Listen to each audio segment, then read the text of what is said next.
علامہ اظہری صاحب قبلہ کے حوالے کہ سپہ سالار کے ہاتھوں کا خنجر کانپ جاتا ہے، سپہ سالار کے ہاتھوں کا خنجر کانپ جاتا ہے، تمہارا نام سنتا ہے تو لشکر کانپ جاتا ہے۔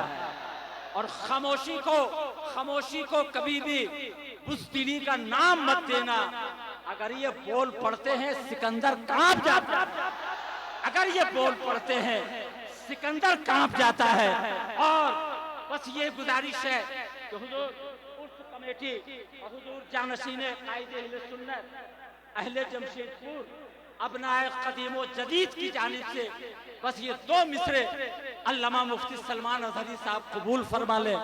یہ ان کی بارگاہ میں عرض کیے دیتا ہوں کہ کبھی دماغ، کبھی دل، کبھی نظر میں رہو، کبھی دماغ، کبھی دل، کبھی نظر میں رہو، اما یہ سب تمہارے ہی گھر ہے، کسی بھی گھر میں رہو۔ واہ واہ واہ، بیٹھیے بیٹھیے، آپ لوگ بیٹھ جائیے۔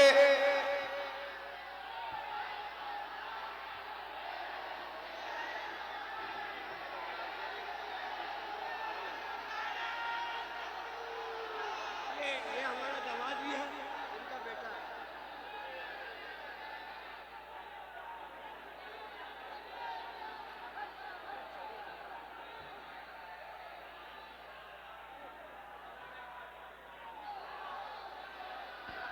ارے بھائی وقت کم ہے، اسے نعرے میں ضائع نہ کرے، وقت کم ہے، آپ سن لیں، اپنے مہمان کو سننے کی سعادتیں حاصل کریں۔ جی حضرت مفتی صاحب شروع۔ منبر نور پر جلوہ بار معزز و مقتدر نائبان رسول، علماء ذوی الاحترام، سادات مشائخ، حاضرین اہل سنت و جماعت، السلام علیکم ورحمۃ اللہ وبرکاتہ۔ الحمدللہ الحنان المنان الذي خلق الإنسان وعلمه البيان، والصلاة والسلام على رسوله سيد الإنس والجان وعلى آله وأصحابه ذوي الخير والإحسان، أما بعد فأعوذ بالله من الشيطان الرجيم، بسم الله الرحمن الرحيم، محمد رسول الله والذين معه أشداء على الكفار رحماء بينهم إلى آخر هذه الآية، صدق الله مولانا العظيم۔ بارگاہ رسالت معاذ صلی اللہ علیہ وسلم میں درود پاک کا ہدیہ پیش کریں۔ اللہم صلی علی سیدنا محمد معدن الجود والکرم وآلہ واصحابہ الکرام وابنہ الکریم وبارک وسلم صلاة دائمة سرمدا ابدا۔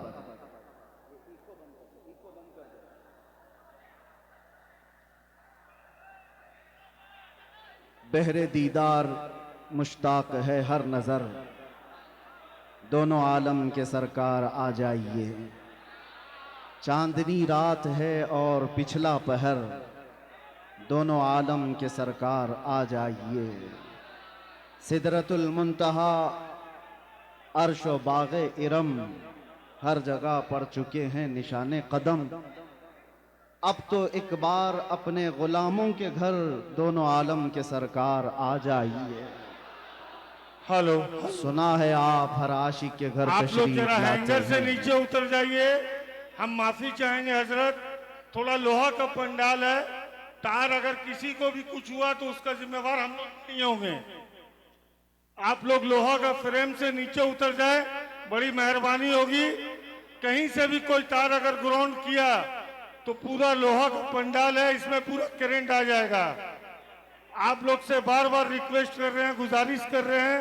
ٹھیک ہے انشاءاللہ العزیز، کچھ نہیں ہوگا، کرنٹ تو ویسے ہی مسلمانوں میں پہلے سے موجود ہے، کرنٹ کو پھر کیا کرنٹ لگے۔ آپ کا جذبہ برقرار رہے، توجہ چاہتا ہوں،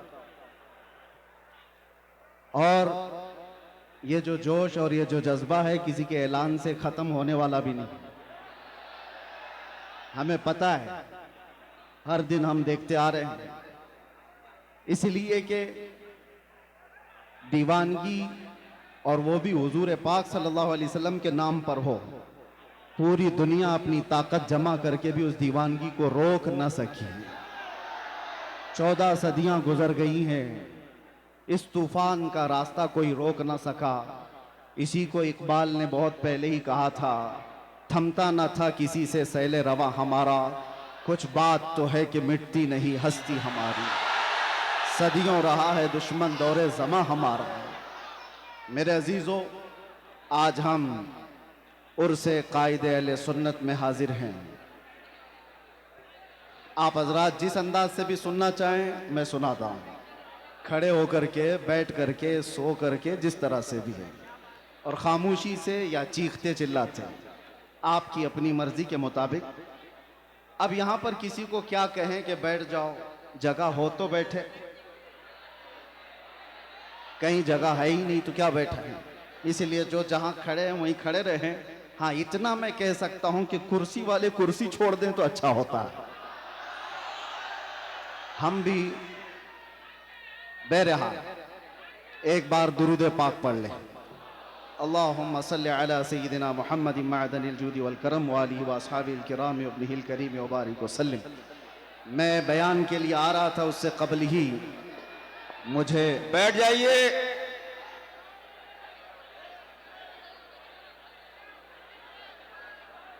بیٹھیے بیٹھیے، دھکا مکی مت کریے، بیٹھ جائیے۔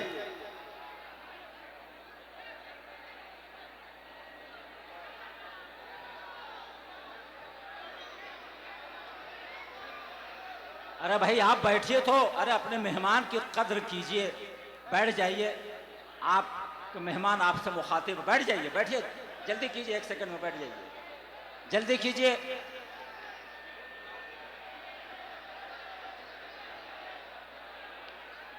آپ حضرات جس مقدس محفل میں آئے ہیں